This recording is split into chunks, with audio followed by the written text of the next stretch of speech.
Olá, bom dia, boa tarde, boa noite, boa madrugada. Bora para mais um estudo, mais uma leitura coletiva. Hoje vamos falar sobre o Evangelho no Lar, né?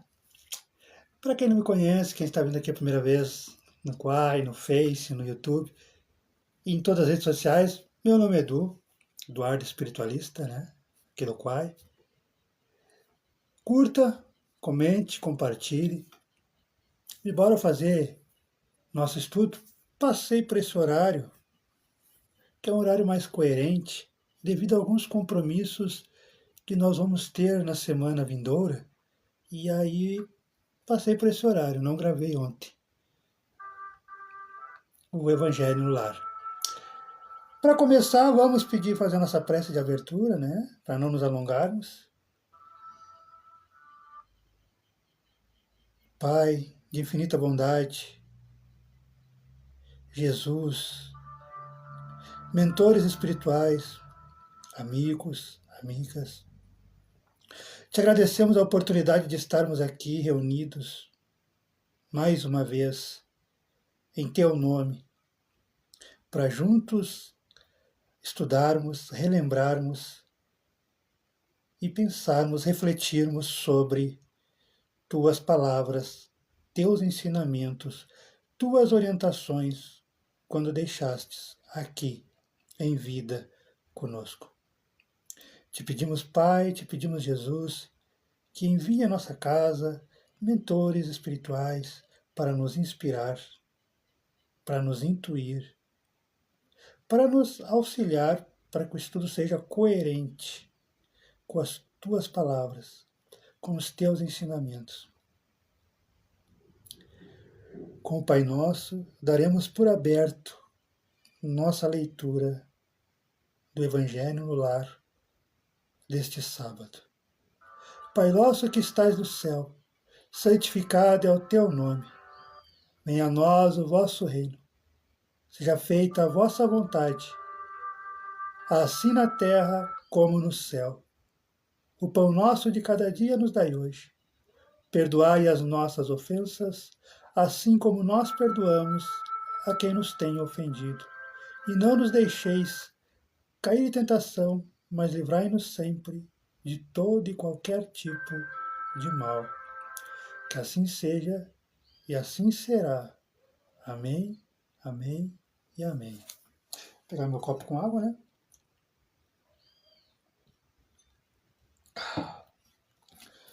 Bom, meus amigos, bora ao nosso estudo de hoje. Vamos falar sobre o sacrifício mais agradável a Deus. Lá do Evangelho de Mateus, capítulo 5, versículos 23 e 24. Que texto é esse? Bom, o título já diz, né? O sacrifício mais agradável a Deus. Bora lá? Se, pois, quando apresentar sua oferenda ao altar, vocês primeiro se lembram que do seu irmão tem alguma coisa contra vocês. Deixe a vossa dádiva aí, ao pé do altar, e ide antes reconciliar-vos com seu irmão, e depois volte para oferecer a vossa dádiva. Quando Jesus falou, ide vos reconciliar com seu irmão, antes de apresentar a sua oferenda ao altar, Jesus nos ensina que o sacrifício mais agradável ao Senhor é o do próprio ressentimento, que antes de se apresentar a Ele, né, para ser perdoado, antes de apresentar a Deus para ser perdoado, é preciso que tenhamos perdoado. E que, se cometemos injustiça contra um de nossos irmãos, é preciso tê-lo reparado. Só então a oferenda será agradável para Deus, porque ela virá de um coração puro, de todo mau pensamento. Então Jesus materializa este preceito porque os judeus lá atrás ofereciam sacrifícios materiais e já devia conformar suas palavras aos seus usos. O cristão não oferece dádivas materiais, não oferece sacrifícios materiais, né? O cristão espiritualizou o sacrifício, mas o preceito, com isso, não tem senão mais força, pois o cristão oferece a sua alma a Deus, e essa alma deve estar purificada. Entrando no templo do Senhor, o cristão deve deixar do lado de fora todo o sentimento de ódio e de animosidade, todo o mau pensamento contra o seu irmão. Só então a sua prece, a sua oração, a sua reza será levada pelos anjos aos pés do Eterno.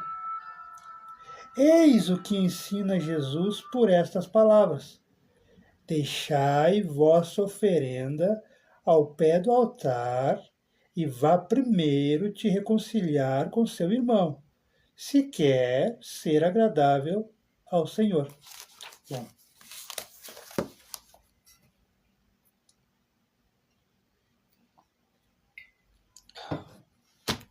então, por essas palavras aqui, 9 horas, por essas palavras aqui, o sacrifício mais agradável a Deus, dá para entender, né, meus irmãos, meus amigos, minhas amigas, que para Deus, para Jesus, para a espiritualidade amiga, não importa o bem material, né? Não importa o sacrifício que um milionário fez e um mendigo fez, um morador de rua fez. Porque para Deus, o que vai mais importar é a intenção. É o quanto saiu do coração aquele sacrifício. Por quê? Por que Jesus tocou nesse assunto de sacrifício? Porque lembremos, né, se nós olharmos os filmes, olharmos as séries, olharmos as novelas bíblicas, lermos, entrarmos em contato, vamos ver que tinha sim, tinha sacrifícios.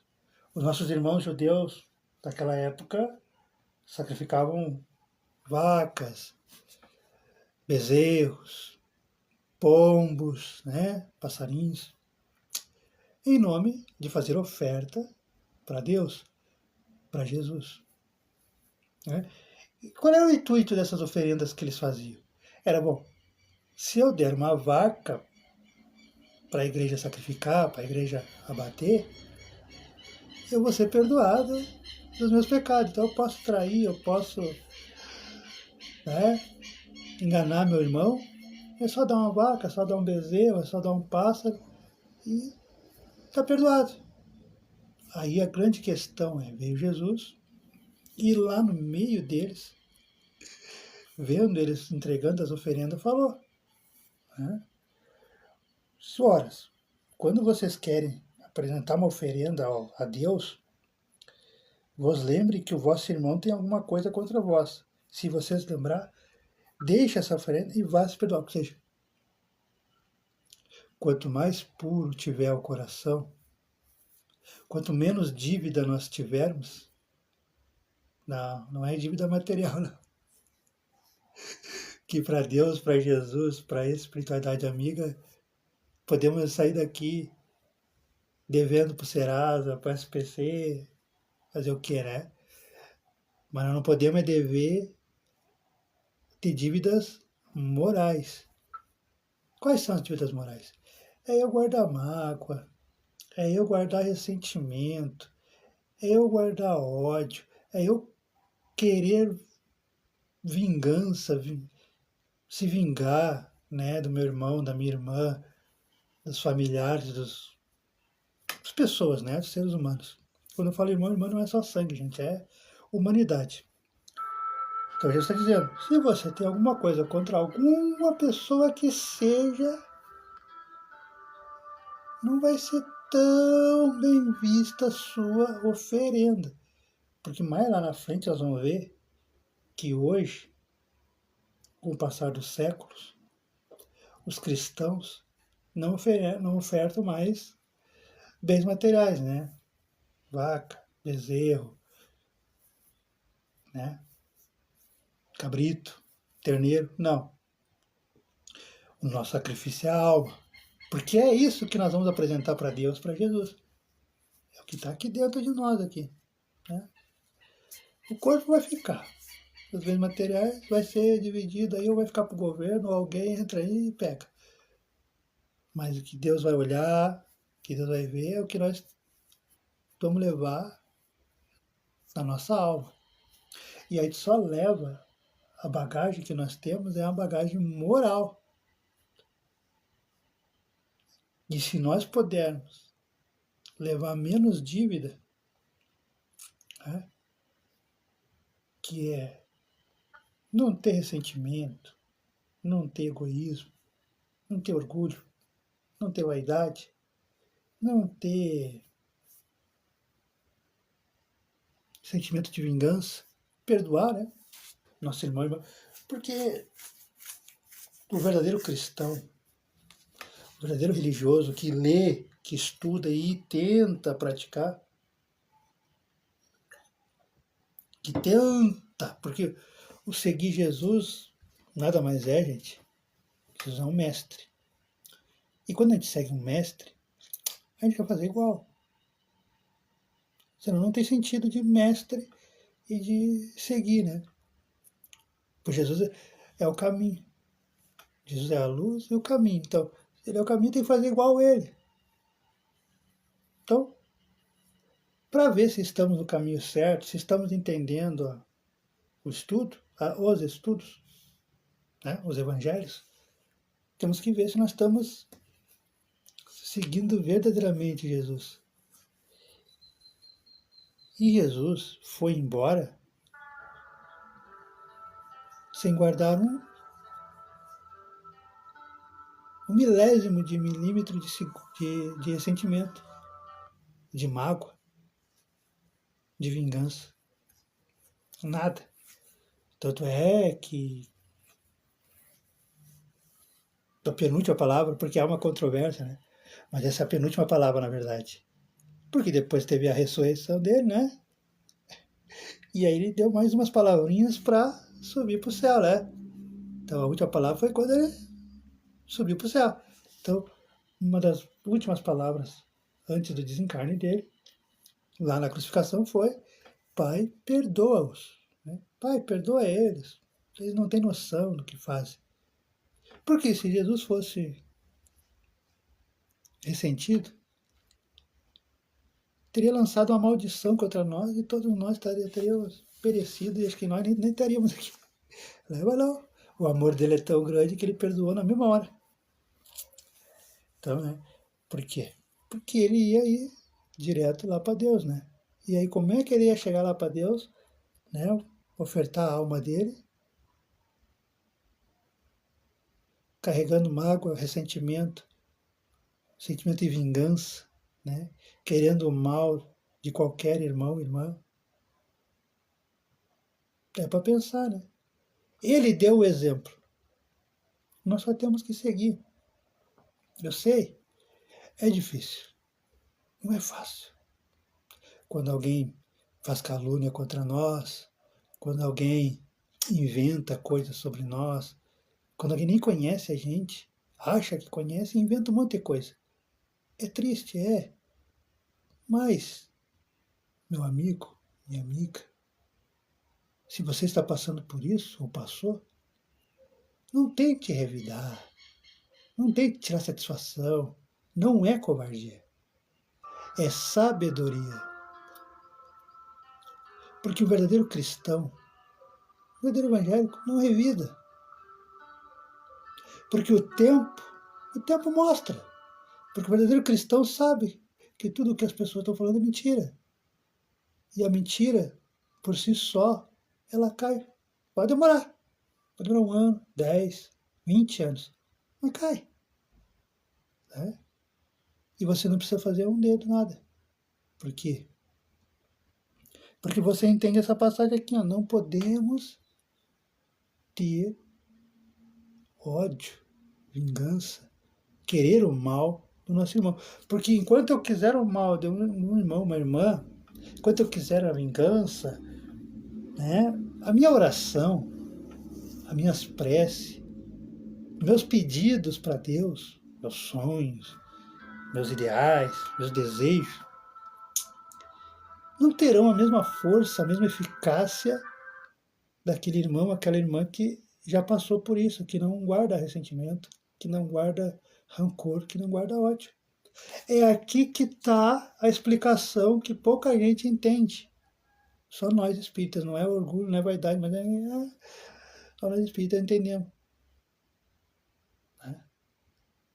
Porque muita gente comenta com nós, e a gente vê comentando por aí, pô, eu faço tudo certinho, tal, vou na igreja, vou no centro, procuro ser um homem de bem, uma mulher de bem, honesto, honesta, mas nada dá certo na minha vida. Eu rezo, eu rezo de manhã, eu rezo quando eu saio de casa, mas tudo certinho, eu rezo quando eu volto, agradecendo, mas nada dá certo. Minha vida está sempre igual. Não consigo aquela promoção que desejo, né? Porque as pessoas desejam, sonham. Não consigo aquela, né? Troca de carro, de casa. É o sonho das pessoas, cada um tem seu sonho. A saúde sempre capenga. Eu não entendo. Será que Deus não gosta de mim? Não. Simplesmente é porque se. E o segredo da vida, agora eu vou dar um spoiler. Eu vou dar um spoiler, não devia, mas vou dar. É um truque que eu tenho, né? Para mim, mas desde a adolescência, né? Esse é um diferencial que as pessoas não entendem. Acham que é milagre, mas não é. É simplesmente saber lidar com a vida. Olhe cada ação que você faz desde a sua adolescência. Para o tempo de olhar para celular, olhar para YouTube, olhar para TV, olhar música. Para o tempo. Medite.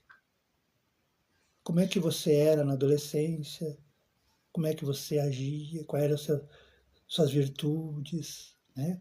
Se você tratava bem as pessoas ou não. Como é que você agia? Como é que você reagia? E você vai se descobrindo aos poucos quem você é de verdade. Quais os seus potenciais, quais as suas características, quais as suas virtudes, o que pode aumentar, melhorar, né, ficar mais forte, né, o que pode sanar, né, dar uma olhadinha e deixar, opa, pô, a virtude da fé eu já sou bom, mas, então eu vou para a virtude, sei lá, de ser menos egoísta, para deixar de ser egoísta. Então, você vai focando e você vai cuidando das áreas, porque esse é o segredo da vida. É cuidarmos das nossas más tendências e das nossas boas virtudes. As boas virtudes a gente cultiva, faz crescer. E as más tendências a gente vai eliminando, vai cortando. É fácil? Não. Por que não é fácil? Porque no momento que você olha para o espelho interior de você, você descobre muita cobras e lagartos. E aí não é bom. Quando a pessoa não está preparada, não é bom. Mas a gente precisa passar por esse choque. Se descobrir. Porque o intuito dos evangelhos de Jesus, né, é o autoconhecimento. Porque a pessoa que se se conhece, ninguém engana. Ninguém tira proveito. A não ser que a pessoa deixa, às vezes. Às vezes se faz para outra pessoa achar que está por cima, mas não está. A gente sabe tudo o que está acontecendo. A gente só se faz para, né, porque é chato estar tá sempre ganhando. Então, mas quem estuda, quem conhece o Evangelho, conhece esses nuances, jamais é enganado. Jamais se deixa levar. Mas para isso tem que se conhecer, tem que saber os seus limites. E aí está a resposta que eu comecei. Por que a sua oração não tem... Tem eficácia, mas não tem tanto, porque nenhuma oração fica sem eficácia, né? Sem resposta. Mas às vezes a resposta demora um pouco, né? Tem um delay, né? Mas, e por que tem outros a resposta é mais rápida? Por causa disso. Quanto mais o coração estiver mais puro, quanto mais a pessoa for leal aos princípios que ela estuda, que ela lê, que ela acredita, quanto mais fiel ao segmento de Jesus, a Deus, na sua totalidade, e aí tem sacrifícios a fazer, mas que mais lá para frente vale muito, mas muito, muito a pena. Não tem dinheiro que pague você ter a consciência tranquila. Né? Quando você entende isso, aí você se entrega verdadeiramente para Jesus, como ele pediu para os apóstolos, pediu para as pessoas, pediu para o jovem rico. Porque se entregar para Jesus tem sacrifícios a ser feito. Muitas vezes temos que ir lá e falar com os nossos inimigos para, da minha parte, não sei porque eu sou teu amigo, inimigo, mas da minha parte cessou. Não vou falar mais mal de você, mas também não fale mais mal de mim.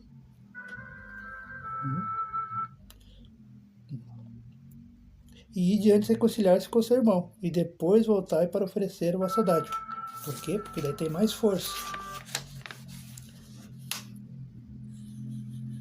Ó, antes de censurar uma falta a alguém, vejamos se a mesma reprovação não pode recair sobre nós. Ou seja,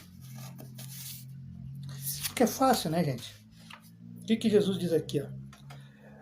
Nem condenar em outro o que nós desculpamos em nós. Porque quando nós olhamos assim, né? Não, mas eu tenho uma justificativa e tal. Eu tô apontando o dedo pro bem da pessoa. Mas em nós? Será que a gente não faz igual? É? Porque a gente fala muito em corrupção, né? Agora tem as eleições, a gente fala muito em corrupção, né?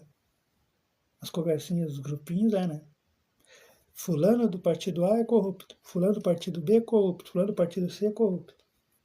Tá, isso é o mesmo. Aí, vem visitar a sua casinha, né? Qual é a primeira proposta que você, morador da casa, dá para um futuro vereador, um futuro prefeito? Se o senhor me trouxer um metro de areia, um metro de brita, ou o senhor arrumar meu muro aqui e tal, ou o senhor, o senhor, o senhor. Isso acontece muito, infelizmente acontece muito ainda. Principalmente essa cidade do interior, que nem essa aqui que eu moro, que época de eleição ainda é como nos anos 80, anos 90, que os futuros vereadores, prefeitos, que candidata, né? Vai de casa em casa, bater nas portas e senta lá e aí conhece a gente. Aí abraça, aí toma chimarrão, aí me dá teu zap aqui, pode me ligar a hora que quiser, tem boas ideias. Terminou a eleição, tu vai ligar, parabéns, eu te conheço. É assim. Mas aí vem, aí você quer negociar. E aí? Tem moral para chamar o fulano do partido A de corrupto, fulano do partido C de corrupto, fulano do partido B de corrupto? É isso que ele está dizendo. Primeiro, vamos ver se nós temos essa moral. Por isso que é recomendável não ficar apontando o dedo, né? Fulano não presta, fulano.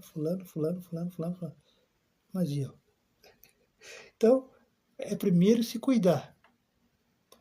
Você vai para academia, né? Cuida do corpo, né?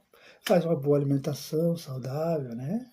Frutas, verduras, uma salada, um detox, para cuidar do corpo. Por que não cuida da alma? Por que não cuidamos da moral? E é o que mais importa, que isso aqui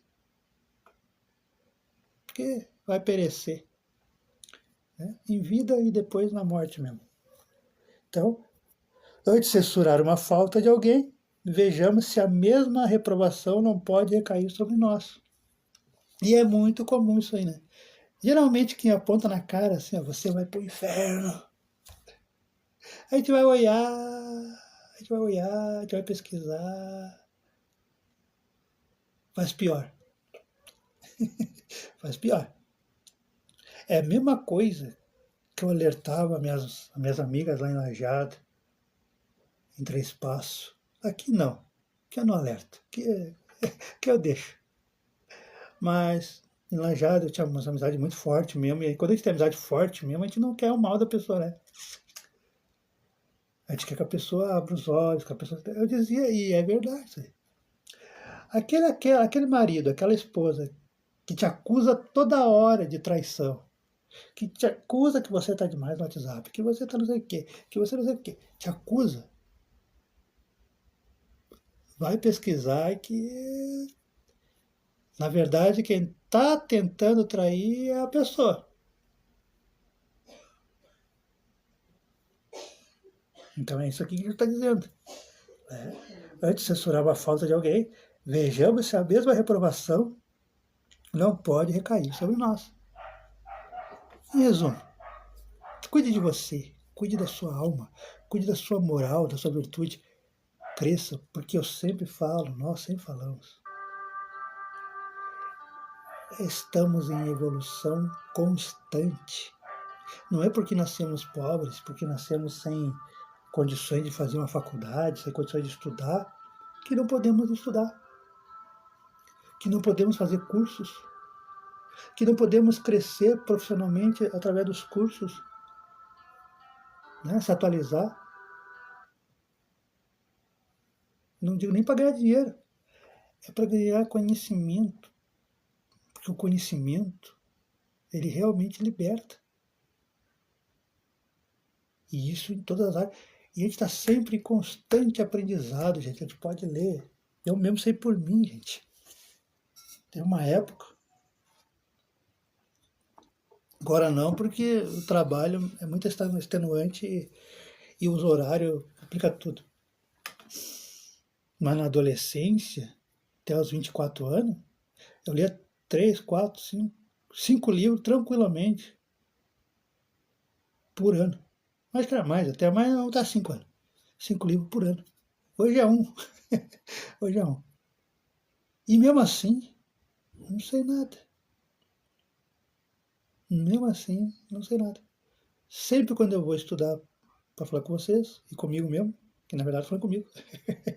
Quem é que a voz ouve primeiro? Olha os ouvidos que ouve primeiro a minha voz. É eu mesmo, é esse ouvido aí. Então, é comigo, é para mim os estudos. Eu aprendo de novo. E aprendo assuntos novos. E aprendo histórias novas. E aprendo. E isso é para todo mundo. Temos que estar sempre em constante aprendizado e ter essa mente aberta. Não podemos ficar estagnados como eu vejo. E cada lugar que eu morei, cada cidade, cada região, tristemente, né? Por um lado eu agradeço a Deus a oportunidade, a espiritualidade, porque assim eu conheci e conheço centenas, milhares de personalidades, características, virtudes, pessoas diferentes, todos os níveis sociais e socioeconômicos possíveis. Isso é uma dádiva, isso é um presente assim, que pouca gente. As pessoas recebem, mas pouca gente entende que é um presente que Deus dá, né? Porque daí você adquire conhecimento, vivência. E eu vim e noto, porque daí eu saí do meu bolho. Né? Se eu tivesse ficado na minha cidade, eu estaria no meu bolho, né? Que nem a pessoa que nasce numa cidade, se cria na cidade e morre naquela cidade. Né? E muita gente é assim, né?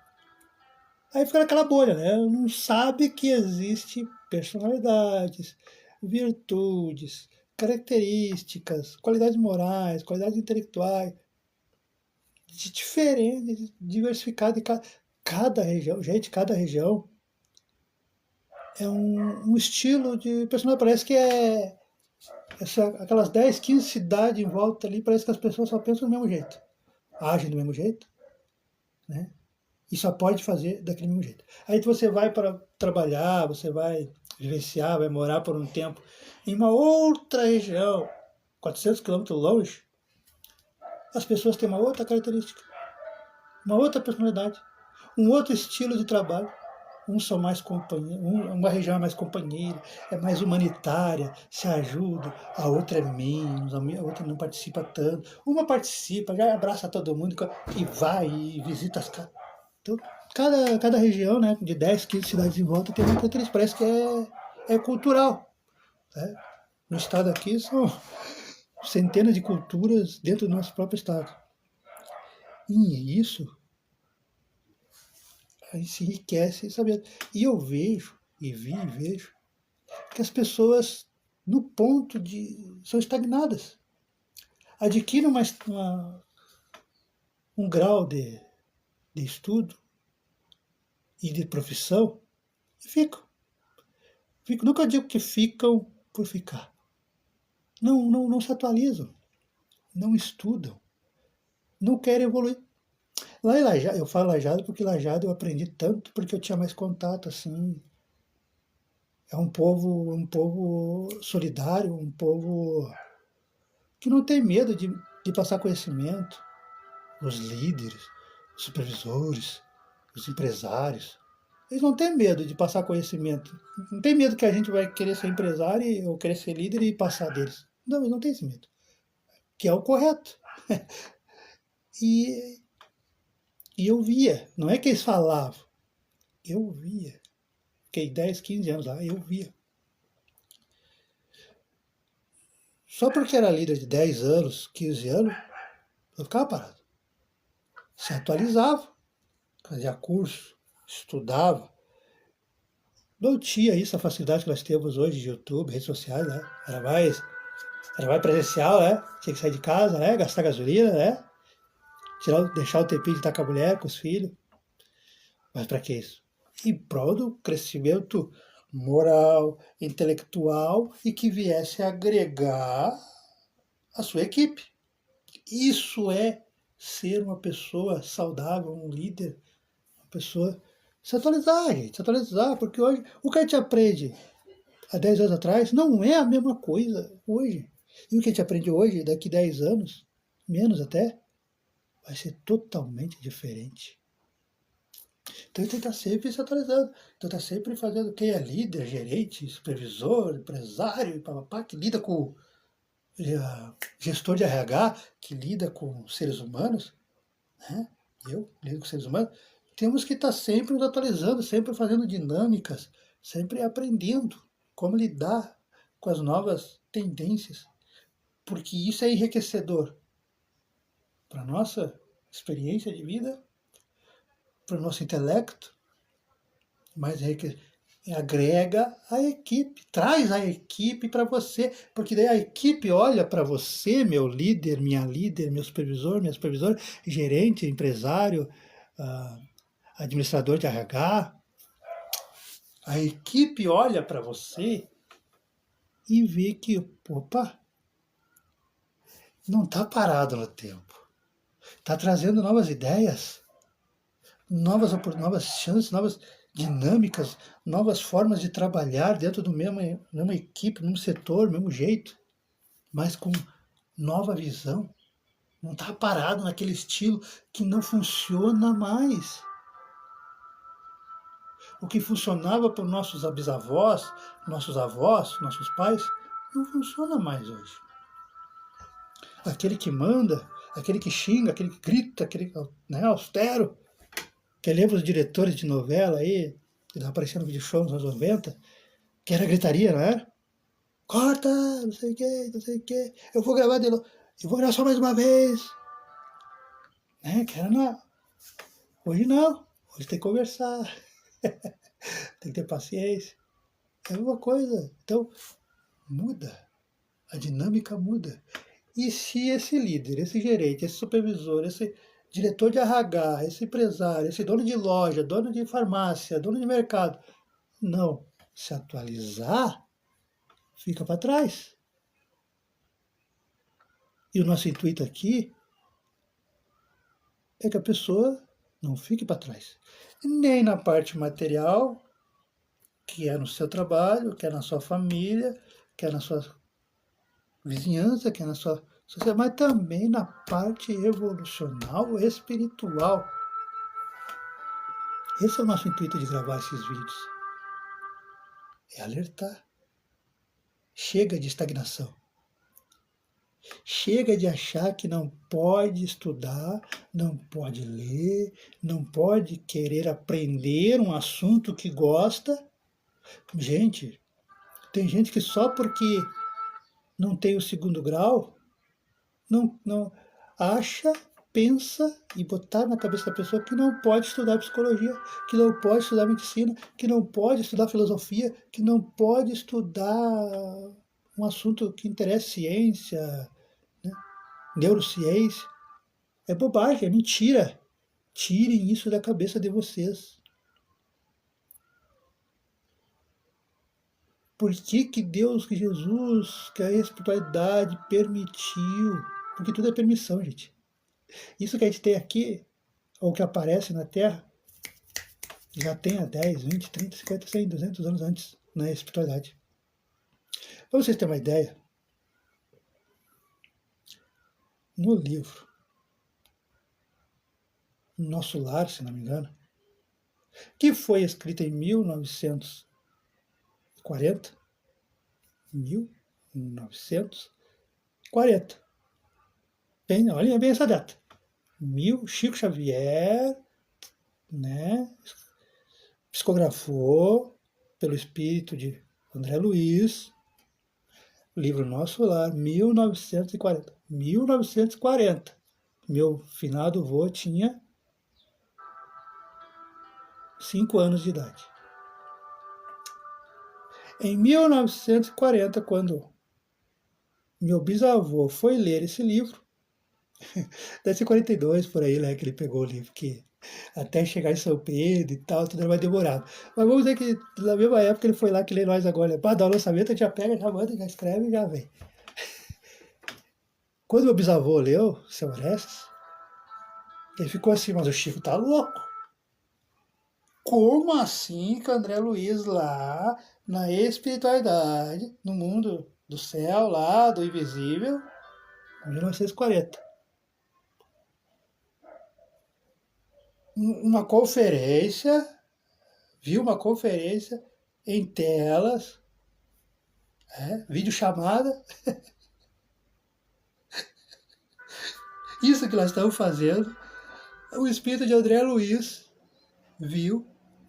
Se o livro foi escrito em 1940, na verdade ele viu em 1930, 35, bem antes. Né? Sendo que a TV nem tinha chegado no Brasil ainda. Chegou lá em 1950, né? E aí? Como explicar? Não, lógico que meu bisavô, mesmo sendo espírita, deve ter... O Chico tá louco. Isso é loucura. Como isso? Como? Se telefone roda para ouvir aí da luxadeira e tal. E olha nós aqui. Falando, se vendo. Ligação videochamada hoje é normal, né? né? Conferências, reuniões, né? Videochamada. Home office. Chico Xavier falou. Tá no livro lá o livro Nosso Lar lá. Viu? Chamou, falou lá em 1940. Então tudo que nós vemos na tela que aparece, olha, que novidade. Começa lá no hospital, já tem lá. E não é fantasia. Para vocês é, né? Mas não é fantasia. Quem é espírita, quem estuda de verdade, né? Não vai só pela boa carinha das pessoas, sabe o que eu estou falando. Sabe? Pega o livro e olhe. Assim como eu me espantei quando meu avô falou isso, Vocês também estão assim, né? Que foi lá em 2099, por aí que o povo falou. Não, isso aí que vocês estão falando de TV, de coisa. O Chico já falou em 1940. Ele, não, mentira, mentira, o senhor tá louco. Aí eu vou pegar o livro, o nosso lá e mostrou. Aí eu, lógico, uma palavrinha ou outra que não tinha a ver com essa, né? Mas a gente olhar e pensar, peraí. Videoconferência. Uma tela. Né? Vindo de outro lugar. Sendo que não tinha na época. E hoje é nossas telas. É, vídeo chamada. É o que nós fazemos isso. Né? O aparelhinho lá que cabia na mão. O que é o aparelhinho que cabia na mão? Né? Celular. Então imagina o choque que eu levei, o choque que você está levando assim, eu também levei. O meu avô mostrou e eu vi. Aí o avô disse, tudo que você quiser saber, você estuda. E você vai saber primeiro que os outros. E eu não acreditei na época, mas é verdade. Se pegar o livro dos Espíritos, tá lá sobre ciência, filosofia, tudo que eu vou descobrindo aos poucos. Tá lá, tá lá. E a gente vai conversar com essa gente, eles acham que a gente é super dotado, né? Eu digo, não, eu só estudei, eu só li. Então, a importância de ler, a importância de estudar, a importância de estar sempre se atualizando, sempre se renovando. Nós não nasceu para ficar estagnados. Nós não nasceu para qualquer pessoa olhar para nós e dizer que a gente não pode ler, que a gente não pode estudar, que a gente não pode, só porque a gente não pode pagar a faculdade. Não quer dizer que não pode estudar os mesmos livros que quem paga de faculdade. Tá? E eu sou a prova disso. Quando eu estava na Vipal, lá em Porto Alegre, nós tínhamos a Vipal. Eu até tentei aqui influenciar, já influenciei 3 supervisores, mas não adianta, já desisti.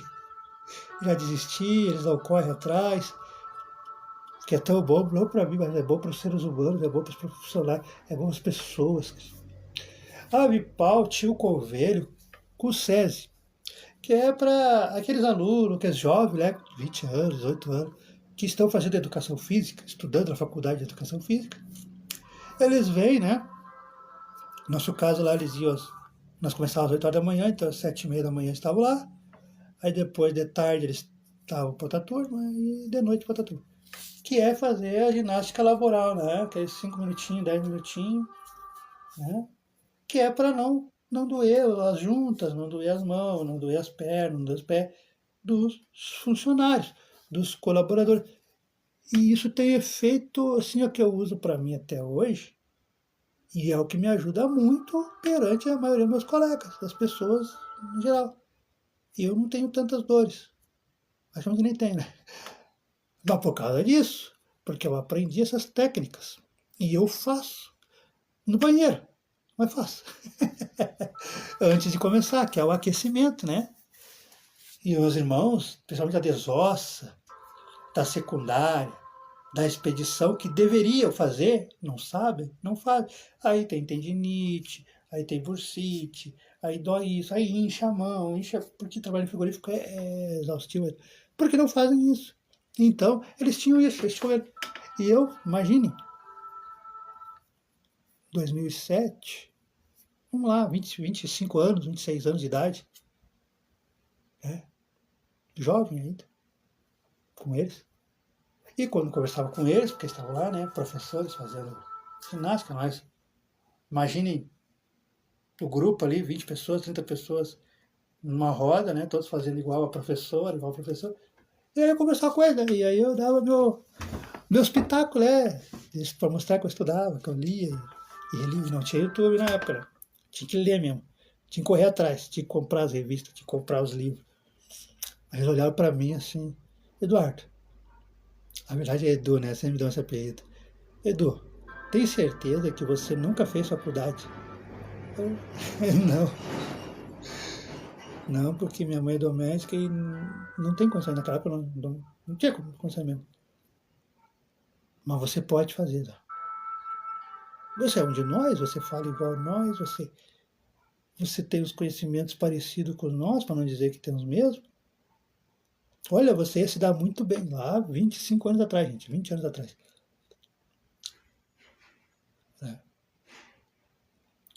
Resumo. Ali eu vi que meu avô estava certo. Que quem lê todos os livros de ciência, de filosofia, de medicina, todos os livros, né? Neurociência, né? Astronomia, qualquer livro, tem uma vantagem mesmo. Consegue conversar da classe C à classe A. Então, por que eu disse isso? Revelei um detalhe assim que eu não gosto de revelar da minha vida, porque fica coisa soberba, e eu não sou isso. Mas é para dizer para vocês que, gente, não é porque nós nascemos pobres, não é porque dizem para a gente que a gente não pode ler igual o filho do rico, que a gente não pode ser inteligente igual a Patricinha, né, a bonitinha da faculdade. Não. A única diferença deles é que o pai e a mãe pagaram, né?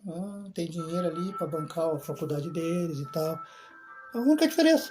Às vezes não. A maioria das vezes você que é CLT, humilde, só não teve oportunidade. Mas se você se dedicar a ler, a estudar,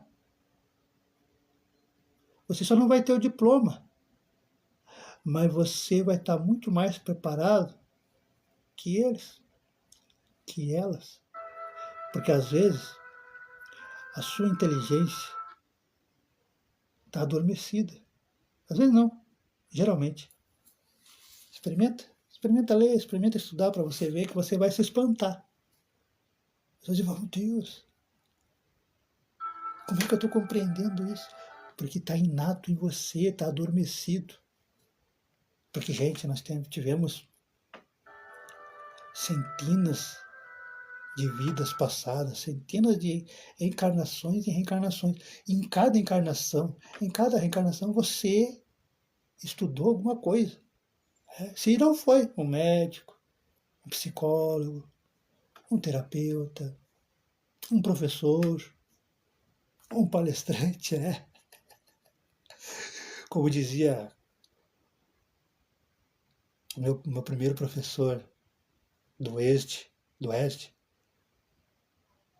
seu Antônio de Carvalho, seu Cavaleiro, amigo de seu Paulo, lá de Santa Maria, que ia dar lá em 2000, nosso estudo, né, para a juventude do Oeste, estudo sistematizado da doutrina espírita. Ele tinha mediunidade, eu gurizão, gente. Ele olhou para mim assim e falou, lá em 2000, você foi um padre. Tu tá louco, seu cavaleiro. Eu mal leio, leio com meu avô aqui, os livros da doutrina. Você foi um padre. Você vai ver. E passou 2000. Aí, lá em 2007, eu comecei a ver Porto Alegre, aí depois lá já. E não é que as pessoas, lá em 2007, 2008, né, chegavam, conversavam comigo como se eu fosse um padre mesmo, né, me contando tudo, me explicando, contando tudo, pedindo orientação, coisa. E eu dava orientação, salvei vários casamentos. Eu dizia para eles, eu não entendo vocês. Eu não entendo você, Márcio. Eu não entendo vocês. Você sabe que eu não sou casado. Vocês sabem que eu sou solteirão. Vocês ouvem meus conselhos e se dão bem. Né? Porque eu salvei vários casamentos. Né? Mas graças à doutrina, não era eu, né? Era a doutrina. Eu uso a doutrina, eu uso a verdade, né? E eles dizem, não, é que o que você fala é de Jesus. E a gente pensa, tem coerência. E a gente faz e dá certo porque é verdade. E aí eu comecei a juntar, né? Não é que seu cavaleiro estava certo. As pessoas às vezes confessam comigo como se eu fosse o padre. E hoje entendo por que assimilo melhor o evangelho. Porque eu fui o padre. Dentre outras, e todo mundo tem algum tipo de. Porque ninguém está aqui pela primeira vez. Eu sinto muito dizer isso para vocês. Não é a primeira vez que vocês estão na Terra, como vocês pensam. Não é mesmo.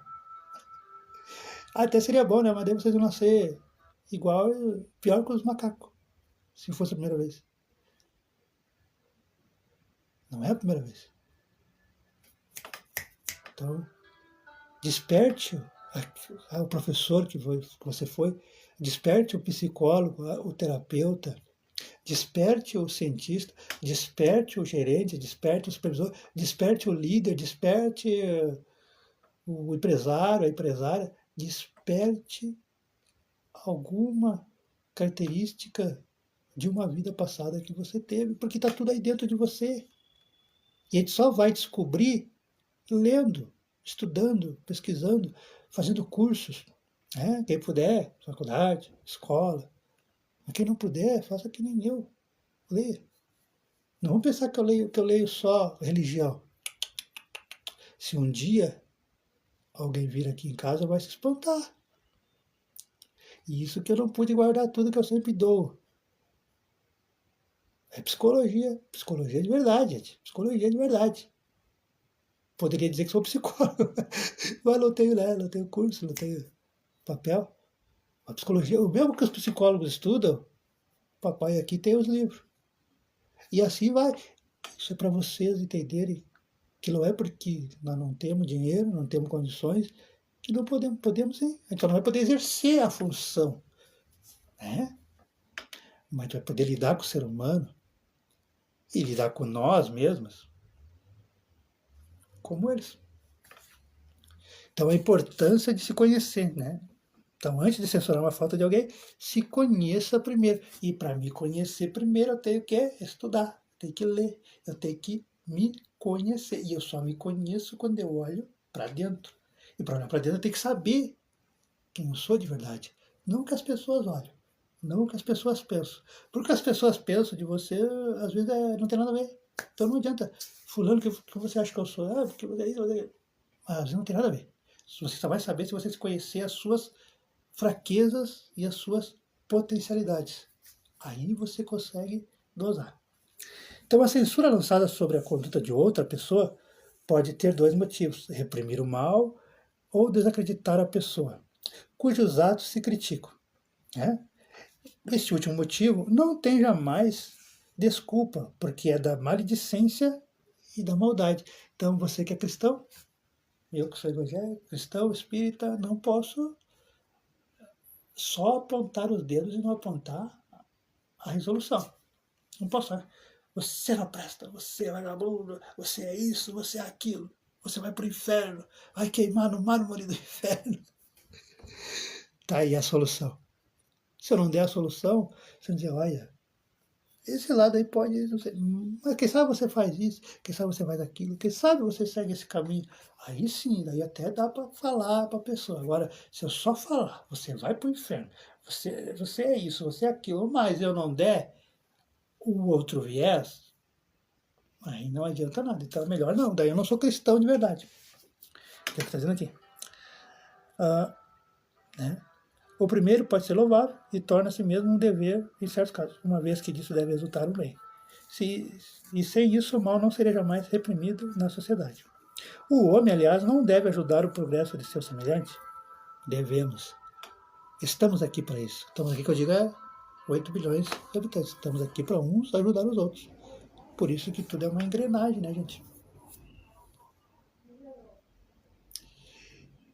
E eu mesmo, no meu trabalho, é um exemplo. Mas isso é em todas as profissões. Eu chego lá, só lavo lá e deu. Mas não é. Para eu poder fazer isso, que é numa indústria frigorífica, teve que existir. Tem que ter uma pessoa, né? Vamos botar uma, né? Uma de cada. Uma pessoa que lavrou a terra. Uma pessoa que plantou, vamos botar lá, um milho. Mas aí só são 2 pessoas. Aí uma pessoa que colheu esse milho. 3 pessoas. Aí uma pessoa que foi com o caminhão lá e levou para o beneficiamento. Já trabalhei numa empresa que abre mil de beneficiamento, né? Quer secar, quer moer, papapá, né? Para botar nos bags, coisa nada, para ir para as indústrias. Aí uma pessoa que levou para a fábrica de ração. Aí uma pessoa que Entrou e levou para um outro criador de porco. Uma pessoa de cada. Aí, esse criador, um caminhão levou para a fábrica. Aí um recebeu. Aí outro, vamos botar, né, que matou 10 pessoas. Aí outra pessoa cortou. Cortou lá, despedaçou tudo. Aí outra pessoa levou cortar lá e tal, sujou. Só aí, 11 pessoas, umas 15 pessoas tiveram que trabalhar para que eu tivesse o meu serviço de ir lá e lavar. Então, a sociedade é assim, nós uns precisamos dos outros, em todas as áreas. E é o que está aqui. Ó. E se nós precisamos dos outros, nosso dever como seres humanos, como evangélicos, como cristãos, verdadeiros, né? Verdadeiros, infelizmente não tem, mas verdadeiros, é ter esse pensamento. Não faço nada sozinho. Eu não sou nada sozinho. E se eu cresço, se eu aprendo, se eu evoluo, o ideal é que eu puxe meu irmão, minha irmã, meu primo, minha prima, todo mundo. Porque daí lá chegamos juntos. Porque nós viemos juntos e nós voltamos juntos. Essa é a mensagem que está aqui quando diz, né? Deve ajudar o progresso de seu semelhante. Não seria preciso, pois, tomar do sentido absoluto esse princípio. Não julgues se não quiseres ser julgados, porque a letra mata e o espírito vivifica. Então não julgue. Né? Então, já deu 50 minutos. Vamos ler nossa mensagem, como é o Evangelho, né? Nossa mensagem. Hoje eu vou ler página por página, para nós poder ler todo o nosso livro. Lá em Paulo, no capítulo 5, versículo 8, a gente tem essa pequena frase, mas que é muito forte. Viver em paz uns com os outros. Porque quanto mais harmonia nós estivermos uns com os outros, mais felizes nós somos, né? É óbvio. Então, vive em paz uns com os outros. Clima de paz. O clima da verdadeira paz não nos deixa à deriva. Pressupõe um sentimento interior de harmonia e abnegação recíproca entre todos, aqueles que a buscam. O que ele está dizendo? Que buscam a paz. Há, sim, em qualquer lugar ou situação, contando que os corações envolvidos se nutram desses sentimentos nobres, o clima de paz estará reinando entre nós. Então, o que é o clima de paz? É querermos a harmonia e a abnegação recíproca entre todos aqueles que a buscam. É querermos que todos evoluam, que todos cresçam, que todos aprendam, que todos tenham os mesmos benefícios, que todos tenham a mesma alegria, a mesma felicidade de estarmos em comunhão. Porque a humanidade é comunhão. Bom, pegue o seu copinho com água, né? Coloque perto aí. Vamos fazer nossa prece de encerramento, dando uma hora, né, de estudo. A orientação é que feche, que cabe.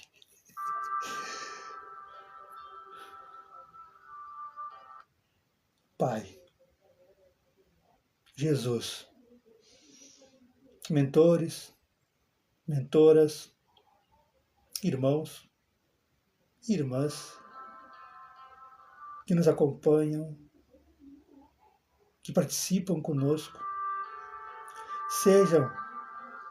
seja ao vivo, seja presencial, seja espiritualmente, seja nas gravações posteriormente.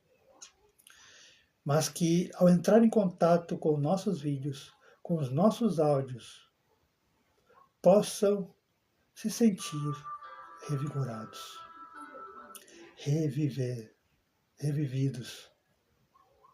trazidos de volta à sua verdadeira natureza, que é sermos cristãos verdadeiros, como igual os primeiros cristãos, que enfrentavam todas as adversidades, todos os nãos, todos os preconceitos, para simplesmente te seguir, te estudar, estar na tua presença, ó Jesus, ó Pai, ó irmãos, ó irmãs de luz.